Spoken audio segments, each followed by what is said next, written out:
Hello everyone, welcome back to MB Classes Labor Law and HR. Today we are locking down the foundation of Unit 7 Labor Legislation come under the Code 55 syllabus. Labour legislation की हमें जरूरत क्यों पड़ी? तो आज हम सबसे पहले बेसिक क्वेश्चन जानेंगे कि लेबर लेजिस्लेशन क्या होता है, उसका कंसेप्ट क्या है, उसके क्लासिफिकेशन क्या है, प्रिंसिपल क्या है और ऑब्जेक्टिव क्या है. Then come to the table of content, then premises. अब क्या कॉन्ट्रैक्ट से स्टेटस बन गया. आपको पता है पहले लोग अपनी मर्जी से आपको हायर फायर कर सकते थे. अब लोग अगर आप कहीं एम्प्लॉयड हो तो आपको मिनिमम वेजेस गारंटीड है. ठीक है. Then objective, then principle and classification. This is our road map of syllabus of unit 7. आपको इसमें फ्रेमवर्क आज हम स्टार्ट कर रहे हैं. इसका यूनिट 7 का इंट्रोडक्टरी पार्ट है. देन हम इसमें पढ़ेंगे objective, principle and classification. Then next unit में हम पढ़ेंगे theory and evolution and one by one next unit में हम कंपटीशन मतलब वन बाय वन हम टॉपिक को डिटेल में जेआरएफ पॉइंट ऑफ व्यू से स्टडी करेंगे. तो ऐसे जुड़े रहिए हमारे साथ जेआरएफ जून 2026 क्रैक करने के लिए. Then come to the core premises of labour legislation. Labour legislation की जरूरत क्यों पड़ी?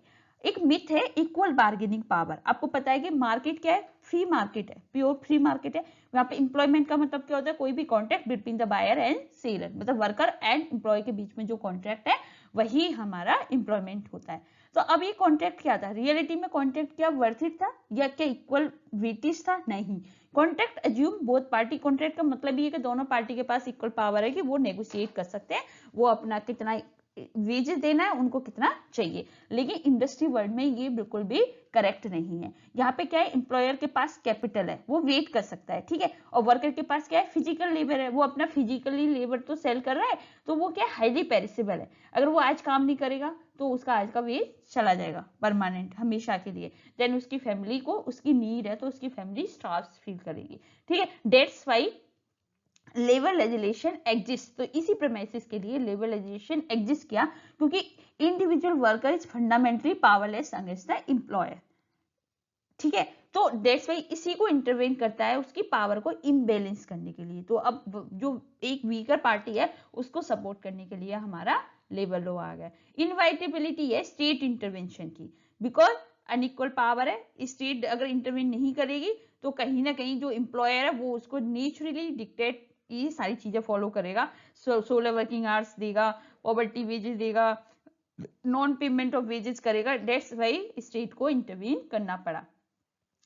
और ये क्या एक न्यूट्रल स्टेप की तरह काम करती है कि जो वीकर पार्टी है उसका ये सपोर्ट करेगी. मतलब ऐसा नहीं है सिर्फ वर्कर के लिए जिसका एक्सप्लॉइटेशन हो रहा है, लेकिन जनरली मेजोरिटी तो वर्कर का होता है. तो लेबरेशन का स्टेट एक्टिवली अमॉनिंग द रेलर न्यूट्रल पार्टी. ठीक है. तो जो भी वर्कर है तो वो जैसे जो वीकर पार्टी है उसको एक्सप्लॉइटेशन मतलब यूनिटरी एक्सप्लॉइटेशन होने से बचाती है. तो अगर आप देखो कहीं कि अब देखो कितनी चेंज हुई हमारी पोजीशन वर्कर की. अब हमारी वर्कर की पोजीशन कॉन्ट्रैक्ट से कहाँ आ गई? जहां वो अपनी मर्जी से एम्प्लॉयर फायर कर देता था, अब वो स्टेटस पे आ गई कि यस उसका लीगल राइट है उसका कोई भी कॉन्ट्रैक्ट हो लेकिन उसे एक स्टेटस जो आपका मिनिमम वेजेज है वो हमें मिलना चाहिए. तो ये इसलिए हमें लेबर लेजिस्लेशन की need. Then shift from contract to status. आपको पता है कि जो हमारा कॉन्ट्रैक्ट एरा था, प्री लेबर लॉ की बात करें, जब लेबर लॉ नहीं होता था तो दोनों एम्प्लॉयर वर्कर नेगोशिएट करते थे और वो जिसके बेसिस पे अग्री होते थे वो राइटिंग हो जाता. जैसे अगर वो अग्री हो गया 10 रुपीज पे 15 आवर्स के लिए तो वो कॉन्ट्रैक्ट इज कॉन्ट्रैक्ट, तो वही माना जाता था. ये था कॉन्ट्रैक्ट एरा. अभी शिफ्ट हुआ ना स्टेटस एरा पे. स्टेटस क्या होगा? Post labour law. जब लेबर लॉ आ गए तो अब क्या होगा? अब ऐसा नहीं कि आप उसकी वॉलेट नहीं कर सकते आपकी ह्यूमन डिग्निटी को. आप सिंपली हायरिंग करके उस पर वो नहीं कर सकते. आप अगर कोई एम्प्लॉय वर्कर हायर हुआ है तो उसके पास लीगल स्टेटस है. मतलब कुछ लीगल स्टेटस कैसे है कि grant them non negotiation statutory right. जो उसके स्टेचुरी राइट्स हैं जैसे मिनिमम वेजेज एक्ट है, फैक्ट्री एक्ट के अंदर सेफ्टी है, उसमें एम्प्लॉयर अब उनके साथ नेगोशिएट नहीं कर सकता, वो उसको देना ही पड़ेगा. तो इस तरीके से हमारा जो एरा है वो हमारा कॉन्ट्रैक्ट से स्टेटस में आ गया. तो अगर ऐसे रीजन में बोला जाए कभी भी कि वर्कर एम्प्लॉय लीगली साइन कर लिया एक म्यूचुअल कॉन्ट्रैक्ट टू पे फॉर वर्कर जो कि स्टेचुरी मिनिमम वेजेस से कम है और वर्कर उस पर अग्री हो गया, तो क्या है? तो ये नहीं है. तो आपका आंसर क्या होगा?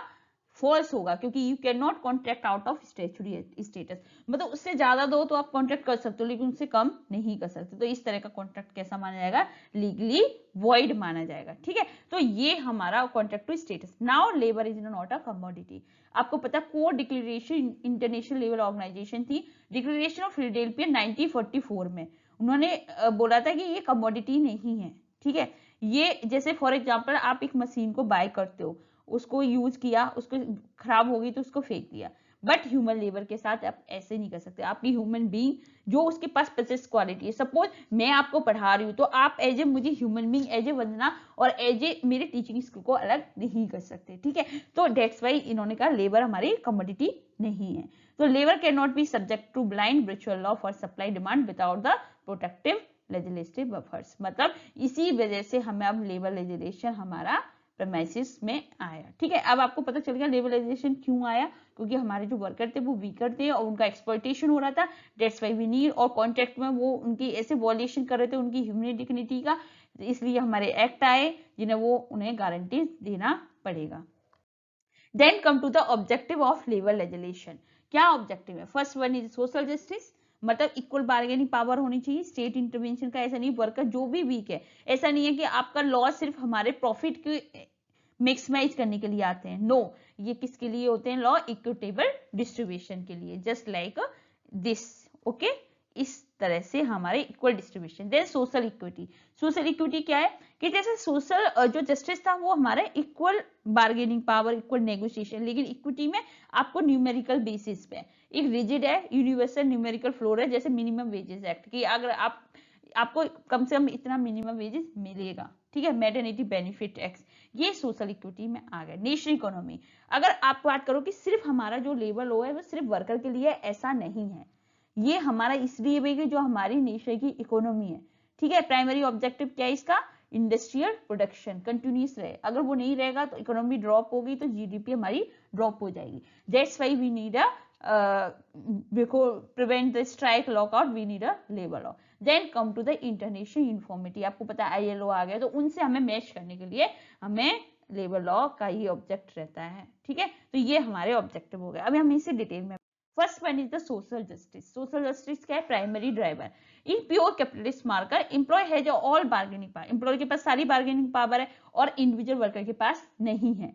तो सोशल जस्टिस का मीनिंग क्या होता है? State intervene to level this playing field. वो जब देखती है वो उसकी हेल्प करती है जो अपने आप को प्रोटेक्ट नहीं कर पाता है। ठीक है, तो इसमें क्या करें? Ensure worker gate A equitable share of the profit. तो ऐसा नहीं कि एम्प्लॉयर उसके साथ डिस्क्रिमिनेट कर जाए, डोमिनेट कर जाए, तो वो इसलिए हमारी लेबर लॉ जरूरत है क्योंकि वो उनको इक्विटेबल शेयर प्रॉफिट करे, जिससे कि वो प्रोटेक्टेड रहे फ्रॉम यूनिलेटरल एक्सप्लॉयटेशन, मतलब एक पार्टी उसका एक्सप्लॉयटेशन नहीं कर पाए। तो सोशल जस्टिस के लिए भी लेबर लॉ एक ऑब्जेक्टिव है कि सोशल जस्टिस होना चाहिए। तो इसमें लॉ क्या प्रोटेक्ट कर रहे हैं? Arbitrary dismissal, dangerous working condition, इनसे हमारे ये प्रोटेक्ट करते हैं। अगर क्वेश्चन में पूछा जाए कि लेबर लॉ सिर्फ मैक्सिमाइज एम्प्लॉयर प्रॉफिट के लिए, नो, ये एक्सिस्ट करती है कि इक्विटेबल डिस्ट्रीब्यूशन रहना चाहिए हमारा प्रॉफिट को, ऐसा नहीं सिर्फ वर्कर को ही दे दे, वो एम्प्लॉयर की भी साइड में है। ठीक है, second one is the social equity objective. ये स्टैट्यूटरी फ्लोर, इसमें क्या है? ये नॉन नेगोशिएबल है। जैसे फर्स्ट हम नेगोशिएट करें, नॉन नेगोशिएबल लीगल बेसलाइन है स्टैंडर्ड्स की कि यस, इससे कम आप किसी को मिनिमम वेजेस नहीं दे सकते। भले ही आपकी कंपनी लॉस में जा रही हो या फिर आपकी इकोनॉमी कुछ भी चल रहा हो, मिनिमम गारंटीड वेज तो आपको देना पड़ेगा। ठीक है, no employ can operate regular how bad the economy and spread the worker, it remove the freedom of contract. इसने क्या किया? अगर आपका कॉन्ट्रैक्ट अब्यूजिव है, 16 वर्किंग आवर्स वाला है, अगर मिनिमम वेजेस नहीं दे रहा, तो इसने इसको क्या कर दिया? इस कॉन्ट्रैक्ट को, फ्रीडम ऑफ कॉन्ट्रैक्ट को रिमूव कर दिया। ठीक है, देन मैनिफेस्टेशन, तो इसमें सोशल इक्विटी में क्या आ गया? Minimum wages act. ठीक है, और आपका कौन हो गया? Even if worker agree to worker for less than minimum wages if the legally invalid, अगर वो खुद भी अग्री कर रहा है तब भी वो वैलिड नहीं माना जाएगा।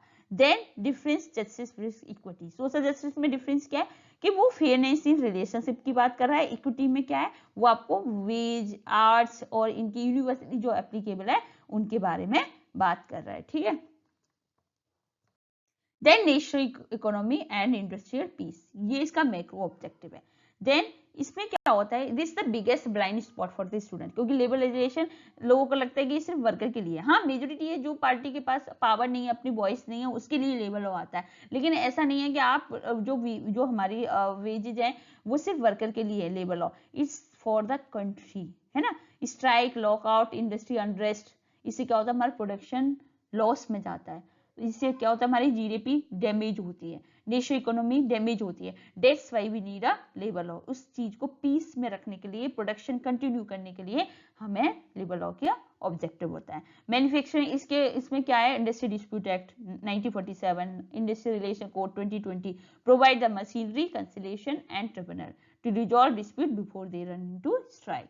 तो ये हमारे नेशनल इकोनॉमी, इसका भी मैक्रो ऑब्जेक्टिव है। अगर ऑप्शन में पूछा जाए primary objective level to ensure continuous industry production, your answer is true. Okay, तो यहीं पे आप कहीं ना कहीं अब इससे रिलेटेड करके आप अपने क्वेश्चन को सॉल्व कर सकते हैं। Fourth one is the international uniformity, we align our law with the ILO standard so India doesn't get accused for the social dumping.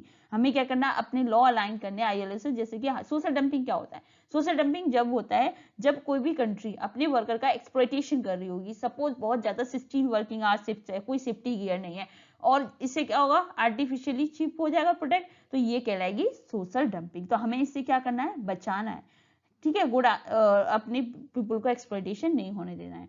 इससे क्या हुआ, जब ये इंटरनेशनल यूनिफॉर्मिटी के लेवल लॉ कौन से, Indian ratify ILO convention 138 and 182, जो कि हमारे अमेंडिंग चाइल्ड लेबर एक्ट में 2007 में आए, ठीक है। तो ये हमारे क्या हो गए objective. Now come to the principle of labour legislation. You know 6 core principle: protection, regulation, security, welfare, social justice, international obligation. Moving to the principle, do not memorize the list, you have to map them to the act. ऐसा नहीं है कि आपको क्या करना है, इनको memorise नहीं करना, आपको इनके बारे में पहले जानना है। जब आप इनके बारे में जान जाओगे तब आपको ऑटोमेटिकली याद हो जाएगा कि किसके अंदर क्या हुआ। For example the principle of protection. Principal of protection में बात करें कि इसकी स्टेट मट डिस्टर्बन द फिजिकल इकोनॉमिक एक्सप्लॉइटेशन। जब आपको पता है कि ये बचा के रखता है ना, जिसका फिजिकल और इकोनॉमिक दोनों एक्सप्लॉइटेशन ऑफ द वल्नरेबल बहुत हाई पीक पे चला जाता है, तब ये क्या करता है, ये हमारा प्रिंसिपल प्रोटेक्शन उसे प्रोटेक्ट करता है। डेंजर 16 आवर वर्किंग है, dangerous condition just to survive, तो ये क्या करेगा, मैक्सिमम लिमिट कर रखी है इसने कि यस आप इससे ज्यादा आवर्स वर्क नहीं कर सकते, 8 आवर्स ज्यादा वर्क नहीं कर सकते, 12 आवर्स से ज्यादा नहीं कर सकते। मिनिमम लिमिट सेफ्टी आपको, machine guards, ventilation, banning child labour, ये सारा तो आपको करना पड़ेगा, ठीक है। ये होता है हमारा प्रिंसिपल ऑफ प्रोटेक्शन। तो यहाँ पे ये क्या बताता है कि if a law stop machine from the cursing arm limit hour to 9 days, this is the principle of protection, ठीक है। तो अब यहाँ से कौन कौन से लॉ बॉर्न हुए, फैक्ट्री एक्ट 1948 क्योंकि सेफ्टी वगैरह के बारे में बताता है, और चाइल्ड लेबर एक्ट 1986, तो यहाँ से हमारा आया principle of protection. Then come to the principle of social justice. Social justice में क्या आएगा आपका, equality among the unequally legally unfair. Suppose करो किसी के पास बहुत पावर है, ठीक है, किसी के पास कम पावर है, अब आपके उनमें इक्वलिटी कर रहे हो, तो कहीं ना कहीं ये लीगली अनफेयर है। Employer and individual worker don't not have equal bargaining power. Social justice का मतलब होता है law must heavily favour to weaker party, जो वीकर पार्टी है उसी के फेवर में हमारा लॉ आएगा, उसको सपोर्ट करेगा, उसको वॉइस देगा to level the playing the field. Ensure worker get a fair share of profit, they help create, not treated mere cogs as a machine, ऐसे उसे मशीन की तरह कोक्स इसकी तरह ट्रीट नहीं करना है, उसे क्या करना है, as a employee, as a asset की तरह ट्रीट करना है। ये so if driven directly by directive principle state policy, इसे हम डिटेल में पढ़ेंगे। ये कहाँ से आया, प्रिंसिपल ऑफ सोशल जस्टिस आपका आया direct principle of state policy से। अब इसके लिए सोशल जस्टिस के लिए आपको कौन कौन से एक्ट बॉर्न हुए, हमारे minimum wages act 1948, equal remuneration act 1976, payment of bonus act 1965, social justice profit share करने के लिए, वेजेज को डिवाइड करने। Then come to the principle of regulation. If a law tell a trade union how to legally strike without going to the jail, this is the principle of regulation. It means it act as a referee, okay. Then इसमें क्या होगा, friction, जब capital और worker के बीच आपको पता है conflict inevitable है, वो ऐसा तो है नहीं कि हम नहीं कर सकते, वो परमानेंट इनके अंदर फ्रिक्शन होता है। अगर स्टेट क्या करती है, can not prevent a conflict, उसका काम ये नहीं है कि वो प्रिवेंट करे, उसका काम है रेगुलेट करेगा। अगर तुम्हें फाइट भी करनी है और जिससे हमारी नेशनल इकोनॉमी डिस्ट्रॉय नहीं हो तो आप कैसे करेंगे, इस मतलब इस डिफाइन द रूल रेगुलेशन। जैसे मैंने आपको बताया ना कि आपको लीगली स्ट्राइक कैसे करनी है, तो ये हमारा प्रिंसिपल ऑफ रेगुलेशन बताएगा। तो ये एक्ट एज ए कैसे करता है, रेफरी की तरह एक्ट करता है। Create a rule for the forming union, negotiation, strike, resolving dispute legal rather than voluntary. Legislation born from this industry dispute act, तो यहाँ से रेगुलेशन में industry dispute act, trade union act and industrial relation code 2020 इस regulation से आया। Then principle of welfare. Principle of welfare जैसे हमने अभी प्रोटेक्शन पढ़ा वो इनसाइड था, है ना। Worker is human being and a citizen, human being भी है, सिटीजन है, तो ऐसा नहीं है सिर्फ वो फैक्टर ऑफ प्रोटेक्शन तो नहीं हो सकते, उनके आउट फैक्ट्री के आउटसाइड भी उनकी दुनिया है, ठीक है। तो अब आपको क्या करना है, जो हमारा प्रोटेक्शन था वो हमारा इनसाइड दे रहा था, आपको फैक्ट्री, आपको सेफ इन वर्किंग कंडीशन दे रहा था, स्प्रेडिंग आवर दे रहा था, बैनिंग चिल्ड्रन दे रहा था। लेकिन वेलफेयर क्या करता है, elevate overall standard of life, हमारे स्टैंडर्ड ऑफ लिविंग लाइफ को इंप्रूव करता है। जैसे आपको हेल्थ इंश्योरेंस दे दी, हाउसिंग दे दी, एजुकेशन फॉर चिल्ड्रन दे दी, ये आता है हमारा प्रिंसिपल ऑफ वेलफेयर में। Anti test the difference between protection welfare, मैंने आपको बताया protection keep you inside alive in the factory, आपको फैक्ट्री में अच्छे से रहने के लिए प्रोटेक्शन आता है, जिंदा रहने के लिए, और वेलफेयर इंप्रूव करता है आपकी लाइफ आउटसाइड ऑफ, ठीक है। लेजिस्लेशन कौन कौन से आएंगे, सीज्ड वर्कर फंड एक्ट, जो हमारे एम्प्लॉय से हम एक स्पेसिफिक टैक्स कलेक्ट करते हैं, जिसके बेसिस पे हम क्या करते हैं, bidi worker, mica mine, cine worker के लिए कुछ ना कुछ हॉस्पिटल, स्कूल ये सब ओपन करते हैं। Then come to the principle of social security. If a law forces an employer to pay for a worker's CVF figures, that is the principle of social security. जब employ को हमारा law force करता है कि yes आपको उसकी severe condition के लिए आपको कुछ कंट्रीब्यूट करना है, ठीक है, देन ये आते हैं सोशल सिक्योरिटी। तो even human life will face biological economic emergency, आपको पता है हम ह्यूमन है तो हमें क्या है, बायोलॉजिकल इकोनॉमिक कहीं ना कहीं इमरजेंसी अराइव होती है, जैसे सिकनेस हो गया, मैटरनिटी है, डिस्प्लेसमेंट, ओल्ड एज है, डेथ है, तो individual worker saving can not survive these shocks. अगर उसकी सेविंग नहीं होगी तो वो इन सारी चीजों के शॉक्स को सर्वाइव नहीं कर सकता। तो स्टेट एम्प्लॉयज क्या करता है, कलेक्टिव सेफ्टी नेट देता है। एग्जाम फोकस, ये इसके क्या होते हैं, दो पिलर होते हैं। अब अभी इसको हम डिटेल में पढ़ेंगे क्लासिफिकेशन में। सोशल इंश्योरेंस जहाँ पे वर्कर भी कंट्रीब्यूट करता है, जैसे एम्प्लॉय इंश्योरेंस हो गया, एम्प्लॉय प्रोविडेंट फंड हो गया, ठीक है, मैटरनिटी, और हाँ सोशल असिस्टेंस में क्या होता है, सिर्फ एम्प्लॉयमेंट ही देगा, एम्प्लॉयर ही देगा, जैसे मैटरनिटी बेनिफिट एक्ट हो गया। तो ये क्या कहलाती है, सोशल सिक्योरिटी, जो कि हमारे टू टाइप्स है, social insurance and social assistance. Then come to the principle of international obligation. इसमें क्या होता है, if one country has terrible, suppose करो एक कंट्री है, सो बहुत डिफिकल्ट, बहुत एक्सप्लॉइटेशन वाले लेबर लॉ है, production will be artificial cheap, the force other country to lower their standard to compete is called the social dumping। एक ऐसी company है जो अपने वर्कर का एक्सप्लोइटेशन करने के लिए चीप रेट में प्रोडक्शन कर रही है, तो अब उस चीज को हमें बचाने के लिए हमें क्या करना पड़ता है, इंटरनेशनल सॉलिडेरिटी ऑब्लिगेशन, मतलब हमें आईएलओ से मैच करना पड़ता है। तो ये क्या कहलाता है, सोशल डंपिंग कहलाता है। जैसे कहता है, अगर एक सपोज करो एक कंट्री में, जैसे हमारी इंडिया भी तो चीप मार्केट है, एक कंट्री में आपका एक प्रोडक्ट 100 रुपए में बन रहा है, दूसरी कंट्री में वो प्रोडक्ट 500 रुपए में बनना है, तो अब उसे क्या करना, धीरे धीरे 100 पे लाना पड़ेगा, ठीक है। तो इस चीज से इग्नोरेंस, इस चीज को वो करने के लिए हम क्या करते हैं, हम इंटरनेशनल सॉलिडिटी, हम ग्लोबल से अलाइन करते हैं अपने लॉ को, जिससे कि हमारे सोशल डंपिंग ना हो। Principle drive nation to adopt universal minimum standard, जो ग्लोबल रेस पे चल रहे हैं बॉटम में, वो तो आपको फॉलो करने पड़ेंगे। जैसे लेजिस्लेशन, इससे क्या हुआ, any law amend to ratified in ILO convention, example amending child labour law to align with ILO convention 138 and 182। तो ये हो गया हमारा principle of international solidity. Then अब हमने ऑब्जेक्टिव पढ़ लिए, प्रिंसिपल पढ़ लिए, आज हम बेसिक्स पढ़ रहे हैं। अब हम पढ़ेंगे क्लासिफिकेशन लेबर लेजिस्लेशन इंडिया, मतलब कौन कौन से लेजिस्लेशन किस किस के अंदर आते हैं। जैसे फर्स्ट वन है प्रोटेक्टिव लेजिस्लेशन, जैसे मैंने आपको बताया जिस किस पर कंडीशन करता है, कितने आवर्स होने चाहिए, क्या वर्किंग कंडीशन होनी चाहिए, क्या सेक्टरी है, तो इसके अंदर क्या आएगा आपको, factory act, mines act, plantation act. Then come to the regulation, rule regulation क्या है, किसी भी स्ट्राइक करनी है आपको, लॉकआउट करना है, और डिस्प्यूट हो रहा है तो उसको कैसे हम रिजॉल्व करना है, तो industry dispute act, trade union act, standing order act, ठीक है। Then social security legislation protect करता है अगेंस्ट द लाइफ कंटीजेंसी, जब कोई डिसेबलमेंट आ जाती तो तब ये हमारा आते हैं ईएसआई एक्ट, ईपीएफ, ठीक है। सोशल असिस्टेंस में workman compensation, maternity benefit. Then welfare legislation, amenity beyond the work place, तो यहाँ पे cine worker, iron ore welfare fund, building, other construction worker welfare cess act, then wage related legislation, then wage payment, minimum standard payment of wages act, minimum wages act. तो ये हम सारा classification detail में पढ़ेंगे, ठीक है। Then come to the productive legislation, जैसे मैंने आपको बताया शील्ड है, आपको प्रोटेक्ट करके रख रहा है, तो इसकी फिलॉसफी क्या है कि इसमें क्या होता है, स्टेट अज्यूम करती है कि employer will push the worker to absolute physical breaking point for profit.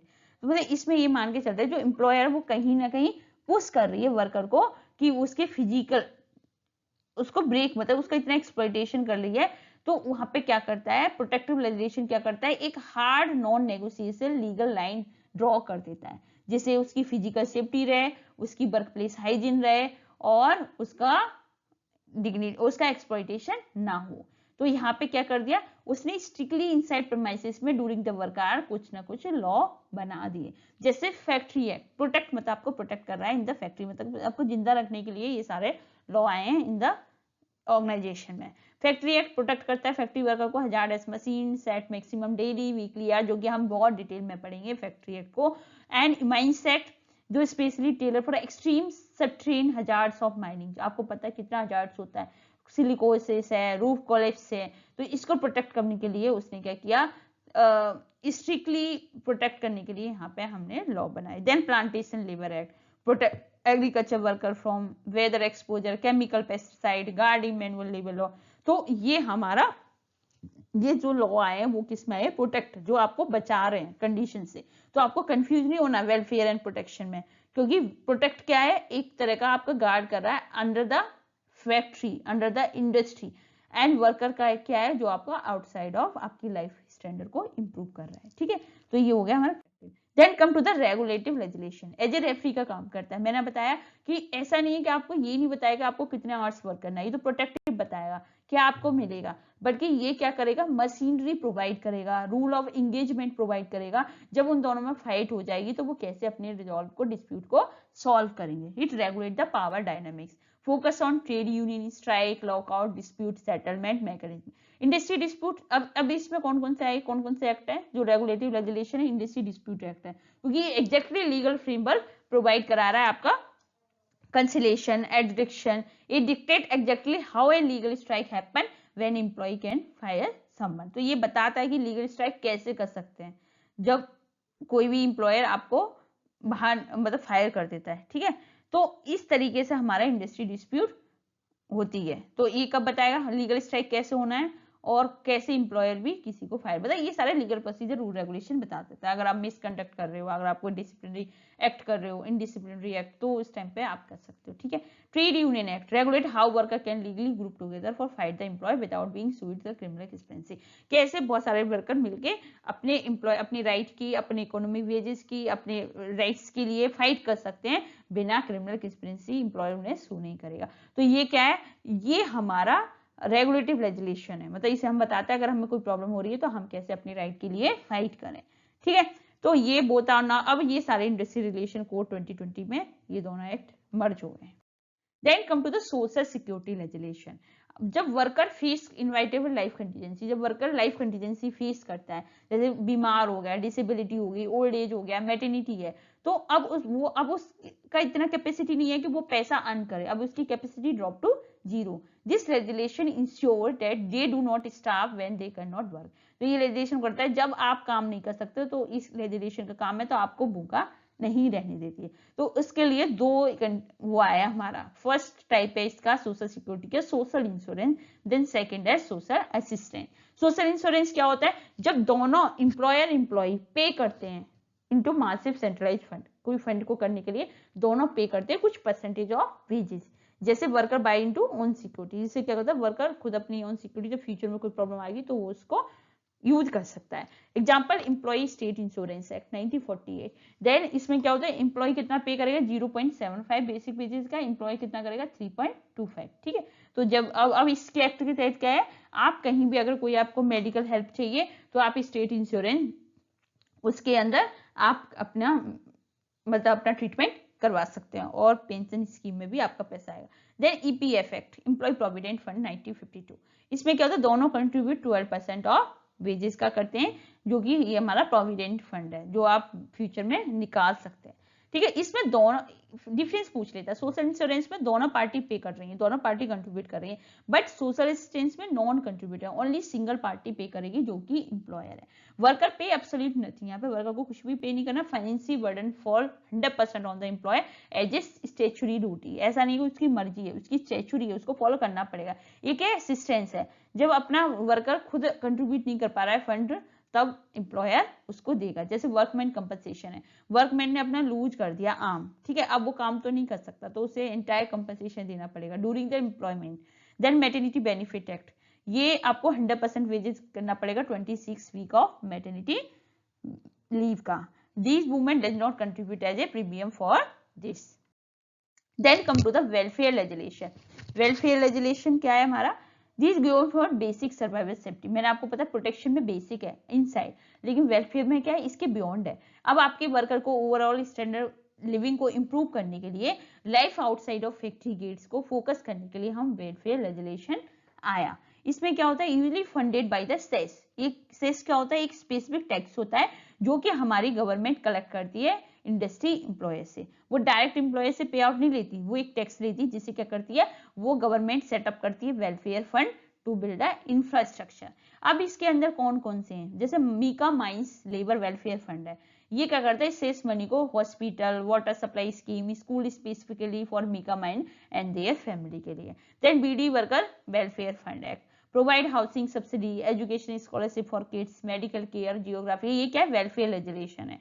And exam में अगर पूछा जाए कि सीस कलेक्शन इंप्लीमेंटेशन किसके लिए होता है, जो सेस कलेक्शन है, तो your answer is welfare fund, ना कि प्रोटेक्टिव और रेगुलेशन के लिए होता है, ये स्पेशली वेलफेयर फंड के लिए होता है। Then come to the wage related legislation, मतलब इकोनॉमिक फ्लो। अब यहाँ पे आता है to prevent the exploitation of surplus labour, उसको बचाने के लिए, जो लेबर ज्यादा होगी तो उसका सरप्लस को एक्सप्लॉयटेशन होने से बचाने के लिए, आपको पता है अनएम्प्लॉयमेंट बहुत हाई रेट में, लोग वर्कर डेस्परेट, मतलब डेस्परेट है एक पेनीज के लिए काम करने के लिए, वो छोटे छोटे पैसे के लिए अपने आप को काम करने के लिए बहुत डेस्परेट है, क्योंकि बहुत अनएम्प्लॉयमेंट पीक पे है। तो जी क्या करता है, उस चीज से हमें प्रिवेंट करता है, ensure share for the prosperity. जैसे मिनिमम वेजेस एक्ट आया, ये लीगल फ्लोर है, if employ can not pay this they have no right to run a business. अगर आप इतना वो नहीं दोगे तो आपको कोई भी राइट नहीं है अपना इंडस्ट्री चलाने का। It prevent this short economics. Then payment of wages act 1936 ensure actually get the money on their hand on time।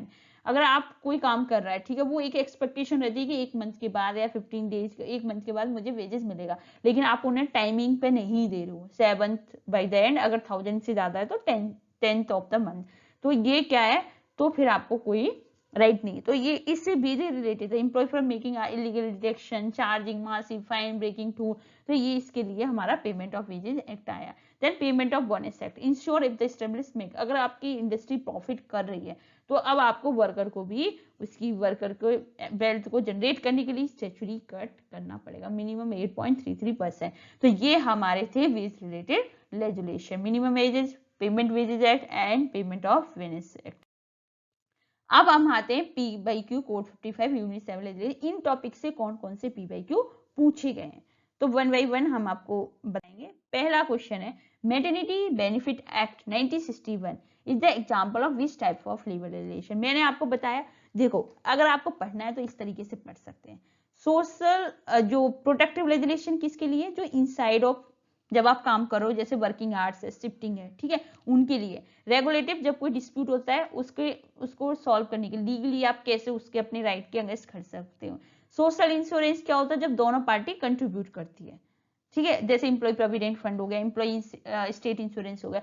Social assistance come under the maternity benefit act, social assistance जहाँ पे single party पे करती है। तो आपका ये किस type of labour legislation है, ये answer number is 4 social assistance. तो ये सोशल असिस्टेंस है क्योंकि वर्कर इसमें कुछ भी पे नहीं कर रहा है, सारा फाइनेंशियल बर्डन किसके पास है, 100% ऑफ एम्प्लॉयर के पास है। Then come to the question number 2, match the principle of labour legislation with the correct act. अगर आपको बताओ कि कौन कौन सा एक्ट है, तो जैसे मैंने आपको बताया principal of regulation, principal of protection, protection किसके लिए आएगा, फैक्ट्री एक्ट, क्योंकि कहीं ना कहीं ये सेफ्टी वर्किंग आवर्स को करता है। देन प्रिंसिपल ऑफ रेगुलेशन हमारा आएगा इंडस्ट्री डिस्प्यूट, क्योंकि ये सारी मशीनरी है डिस्प्यूट को रिजॉल्व करने के लिए। प्रिंसिपल ऑफ वेलफेयर किसका आएगा, फर्स्ट वन में। तो अब हमारा ए का 2, बी का 3 और सी का 1, ए का 2, बी का 3, सी का 1। Your answer is 1 is correct. Then protection factory act regulation, okay. Then level मेकन जो कि मैंने आपको पहले से बताया। Then question number 3, assessment. The foundation of labor legislation rely on shifting of employment relation from contract to status. तो जो फाउंडेशन है वो किस पे रिलाई कर रहा है, individual worker is fundamentally powerless against the employ requiring state intervention. Yes, जब आप कॉन्ट्रैक्ट स्टेटस है, आपको पता है कि जो एम्प्लॉयर है उसके पास ज्यादा पावर है, ठीक है। अगर कोई इंडिविजुअल वर्कर उसके सामने खड़ा हुआ तो वो पावरलेस है, तो अब हमें क्या करने की जरूरत पड़ी, स्टेट इंटरवेंशन के लिए। तो both true R is the correct explanation. Then come to the question 4, which is what is the term used when a country keeps its labor standard poor to make product artificial cheap in the global market. तो कौन सा term है जो हम country क्या करती है, labour standard बहुत पुअर है, मतलब बहुत चीप मार्केट में, चीप रेट में वो क्या करती है, प्रोडक्ट करती है, जिससे कि ग्लोबल मार्केट में वो सस्ते रहें। तो आपको पता है इसे क्या बोलते हैं, सोशल डंपिंग। सोशल डंपिंग होता है जब आप लो कॉस्ट पे अपने प्रोडक्ट करते हो, then is called the social dumping. तो सोशल डंपिंग क्या होते हैं, इसलिए इससे अवॉइड करने के लिए हमें क्या करना पड़ता है, लेबर लेजिस्लेशन को अलाइन करना पड़ता है ILO स्टैंडर्ड से, सो प्रिवेंट रहे हमारी race of bottom. Then come to the question number 5. The core concept of labor cannot be subjected to the blind virtual law. Supply of demand is rooted in which declaration? उन्होंने बोला कि labour जो ये concept है कि cannot, आप blind virtual law, supply demand, इनका declaration मतलब ये नहीं, ये कौन सा कंसेप्ट मतलब कहाँ से आया? तो आपको पता है ये कंसेप्ट आया आपका डिक्लेरेशन ऑफ फिलाडेल्फिया 1944, जो इंटरनेशनल लेबर कन्वेंशन था उसके अंदर आया। देन इसका कहना था कि labour is not a commodity, okay, that's why ये कहता है labour is not a commodity. इसी को इसने इस तरीके से एक्सप्लेन कर दिया कि सब्जेक्ट नहीं है कि ब्लाइंड है, किसी तरीके से आप सप्लाई डिमांड कर दो। तो ये हमारा answer number 2 is. Question number 6, minimum wages act 1948 is primarily social justice because it's labour unequal bargaining power, social equity focus on creating a rigid numerical floor that apply universally. सबसे पहले तो social justice के अंदर minimum wages act नहीं आता है, आपको पता हो इसके अंदर मिनिमम वेजेस किसके एक्ट अंदर आता है, सोशल इक्विटी के अंदर। इक्विटी के अंदर आता है जो फोकस करती है न्यूमेरिकल फोर, जैसे मिनिमम वेजेज हो गया, पेमेंट ऑफ वेजेज हो गया, बोनस एक्ट हो गया, ये सोशल इक्विटी के अंदर आते हैं। एंड इक्वल रिम्यूनरेशन एक्ट हो गया, बोनस एक्ट हो गया, ये आ गया हमारे सोशल जस्टिस के अंदर। तो आपका जो असेसन है ये तो हमारा रॉन्ग है, आपको पता है। बी हमारा करेक्ट है, तो your answer is false and R is true, तो your option is 4। Then come to the question number 7. Which legislation rely heavily on collection of specific tax from the employer to build infrastructure outside the factory? कौन सा legislation rely करता है हमारा एक tax पे? तो आपको पता है कौन सा टैक्स पे rely करता है, BD वर्कर वेलफेयर फंड, क्योंकि ये हमारा फैक्ट्री एक्ट तो हमारा किसके अंदर आता है, प्रोटेक्शन के अंदर। पेमेंट वेजेज एक्ट हमारा आ गया वेलफेयर, वो वेजेज कैटेगरी, इकोनॉमिक कैटेगरी से, employ state insurance social security के अंदर आता है। बीडी वर्कर आता है हमारा सेल्स टैक्स के बेसिस पे ही हम इसे वेलफेयर करते हैं। The well rely heavily on sales collection, stand outside the work place, उसकी स्टैंडर्ड ऑफ लिविंग को इंप्रूव करेंगे। देन अब ये मेरा objective, principle and classification of labour legislation जो कि फाउंडेशन है इस यूनिट की, वो मेरा कंप्लीट हो गया। नेक्स्ट यूनिट में हम पढ़ेंगे लेबर लॉ की थ्योरी एंड इवोल्यूशन। तो ऐसे ही बनी रहिए जून 2026 JRF क्रैक करने के लिए। Keep watching, keep sharing, like for more updated video.